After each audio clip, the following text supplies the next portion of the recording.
mendiskusikan, investigasi, dan melakukan aksi dengan mempraktekkan apa yang sudah dipelajari dan dipahami.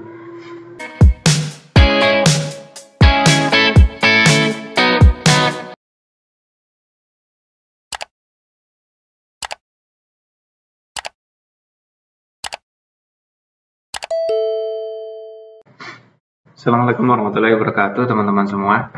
Senang sekali ya, hari ini kita akan membahas modul ajar dan juga LCP, TP, dan ATP, yaitu IPAS, Ilmu Pengetahuan Alam Sosial. Jadi ini gabungan antara IPA dan juga IPS. Kalau dulu di kurikulum KTSP itu adalah ada IPA dan ada IPS. Di kurikulum K13 itu menjadi tematik, dan di sekolah penggerak atau di mapel kurikulum prototipe atau Merdeka itu bergabung menjadi IPAS, Ilmu Pengetahuan Alam Sosial. Nah, nanti ketika di SMP baru dia akan pecah kembali menjadi IPA dan IPS. Nah, teman-teman, ini menarik ya untuk disimak, apalagi teman-teman seorang guru kelas, baik itu guru kelas 1 sampai dengan guru kelas 6, entah itu fase A atau B atau C, perlu banget. Nah, ini contohnya untuk modul ajar IPAS ini seperti ini, teman-teman. Contoh ini adalah air sumber kehidupan, IPAS kelas 4 ya, dari karya Marsaria Primadona, Sekolah Cikal ya. Nah, ini tujuan, alur, dan target pencapaian modul ajar. Yang pertama, tujuan. Ini di sini disimpulkan dengan mengangkat topik air sumber kehidupan dalam mata pelajaran IPAS SD yang mengacu pada pembelajaran berbasis inquiry, bertujuan untuk mengembangkan keterampilan bernalar kritis dengan melalui tahapan bertanya, menyelidiki, diskusi, dan melakukan aksi peserta didik agar benar-benar memaknai tidak hanya pengetahuan tentang daur air, namun juga memaknai bahwa sulitnya memperoleh air bersih dan lebih menghargai air sebagai sumber kehidupan. Lalu setelah tujuan ini masuk ke target. Melalui modul ajar ini, peserta didik diharapkan bisa mengidentifikasi urutan siklus air dan mendeskripsikan pengaruh siklus air dalam kehidupan sehari-hari, sehingga bisa mengasah keterampilan untuk menuju dimensi profil pelajar Pancasila, yaitu beriman, bertakwa kepada Tuhan Yang Maha Esa, dan berakhlak mulia. Nah, ini kita ke bawah ini, teman-teman. Tujuan, alur, target modul ajar. Ini alur ya. Kalau tadi tujuan dan target, sekarang alur. Modul ajar ini menggunakan siklus belajar inquiry, dimulai bertanya untuk mencari pemahaman bermakna, kemudian menyelidiki dengan mencari, menganalisis informasi, mendiskusikan, investigasi, dan melakukan aksi dengan mempraktekkan apa yang sudah dipelajari dan dipahami. Ini untuk siklus inquiry ya. Kita zoom dulu biar lebih jelas. Ini bertanya dulu apa yang telah diketahui sebelumnya, terus menyelidiki apa yang ingin aku belajar lebih lanjut, terus melakukan aksi apa hubungan yang aku pelajari dengan dunia ini, terus diskusi bagaimana aku mengorganisir hasil risetku. Baru di sini adalah refleksi. Nah, ini hal-hal yang harus diperhatikan sebelum memulai proses pembelajaran. Bentar, teman-teman. Ya, ini pertama, proses inquiry. Ini dikatakan sangat penting sekali untuk memberikan pertanyaan pematik yang membangun pemahaman dan bukan pertanyaan untuk mengetes. Ya, proses inquiry.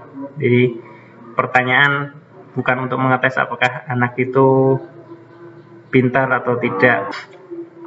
Terus sebagai sarana dan prasarana teman-teman dalam modul ajar ini ya bisa menggunakan hal-hal perangkat yang memadai. Ini prasarananya.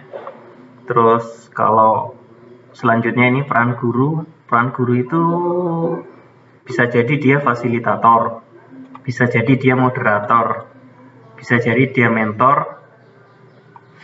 Lalu apa bedanya? Kalau fasilitator dia memfasilitasi kegiatan, misalnya dia akan media belajar, lembar kerja, dan sebagainya.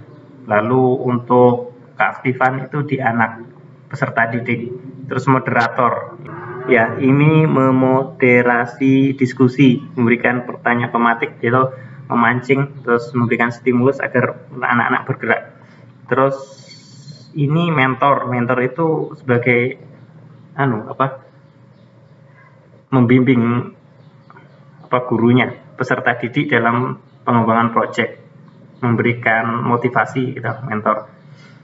Terus kolaborasi dan narasumber. Apabila guru dan murid mempunyai keterbatasan untuk memperoleh konten, guru bisa mengundang narasumber ahli misalnya dari PT PAM.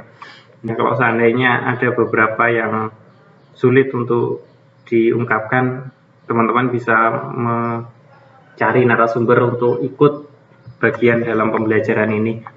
Terus alur tujuan pembelajaran antar fase. Ini mirip dengan pemetaan ya teman-teman. Namun 3 pemetaan digabungkan jadi satu, fase A, fase B, fase C. Jadi tinggal pemetaannya aja dimasukkan di sini. Kalau teman-teman belum bisa membuat pemetaan, bisa lihat di video-video sebelumnya cara memetakan TP dan juga ATP. Ini sama dengan TP yang ada di pemetaan, tinggal dikopikan saja di sini. Kalau teman-teman mau membuatnya, sudah ada di video-video sebelumnya cara membuatnya. Silakan teman-teman yang belum lihat bisa dilihat kembali, atau kalau lupa bisa dicek ulang. Terus modul ajar ini menggunakan alur tujuan pembelajaran yang sudah dibuat, nah ini kan. Dan ini cara penggunaan modul ajarnya. Modul ajar ini dirancang untuk membantu guru SD kelas 4 yang berada di sekolah penggerak untuk melaksanakan kegiatan di mata pelajaran IPAS. Di dalam metode ajar ini ada beberapa aktivitas yang saling berkaitan dengan beberapa formatif asesmen sebagai diagnosis asesmen dan asesmen sumatif sebagai ujung dari proses pembelajaran. Disarankan agar modul ajar ini dilakukan pada semester 1 akhir atau tema 4 sesuai dengan urutan alur tujuan pembelajaran. Nah, teman-teman, waktu yang direkomendasikan untuk pelaksanaan modul ajar ini adalah 1 bulan atau 4 kali tatap muka dengan durasi kurang lebih 240 jam pelajaran. Sebaiknya ada jeda waktu antara aktivitas agar di suatu sisi para guru mempunyai waktu yang cukup untuk melakukan persiapan materi untuk mematik diskusi, refleksi peserta didik. Peserta didik juga mempunyai waktu untuk berpikir, berefleksi, dan menjalankan masing-masing aktivitas dengan baik. Ini tahapan dalam modul ajar teman-teman ya. Diskusi fungsi air untuk manusia, terus curah pendapat tentang fungsi air, terus eksperimen daur air, praktek penyaringan air bersih, pameran dan presentasi pemahaman. Sampai pada tingkat pemahaman. Terus ini materinya ya, air sumber kehidupan, dari mulai capaian pembelajaran, tujuan pembelajaran, dimensi Pancasila, terus catatan untuk guru dan lain-lain. Ini modul ajarnya. Terus ini urutan kegiatan. Ini pemahaman bermakna, pertanyaan pematik. Ada tips untuk gurunya juga, ada indikator keberhasilan. Terus ini metodenya, ini diskusi yang diambil. Ini dia bikin beberapa pilihan, namun yang dipakai untuk ini adalah diskusi. Terus ini juga ada lembar kerja untuk guru, ini sangat kreatif. terus Rubik,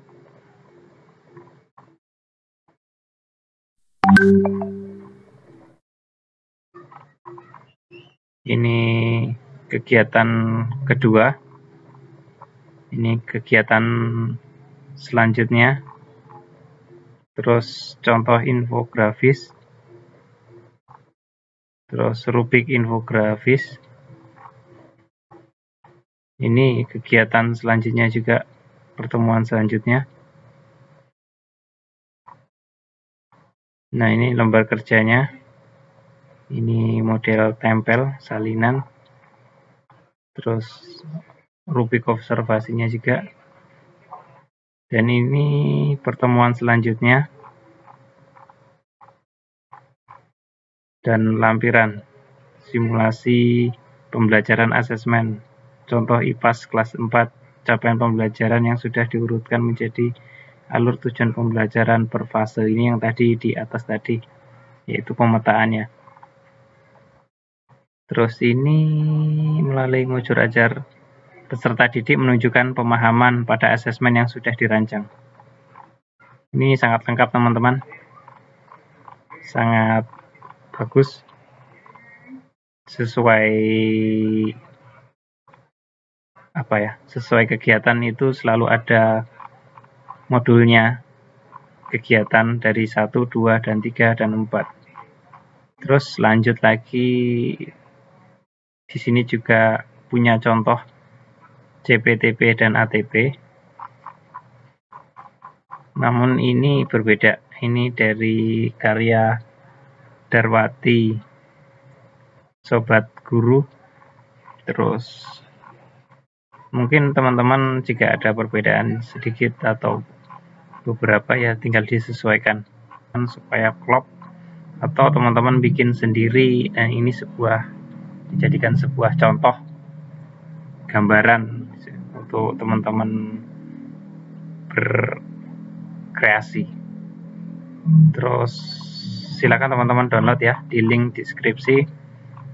Mudah-mudahan teman-teman semua semakin dipermudah dan kita semua dipermudah, saling membantu, saling mengasih informasi. Mudah-mudahan bermanfaat untuk kita semuanya dan mendapatkan pahala di sisi Allah Subhanahu wa taala. Amin ya rabbal alamin. Wassalamualaikum warahmatullahi wabarakatuh.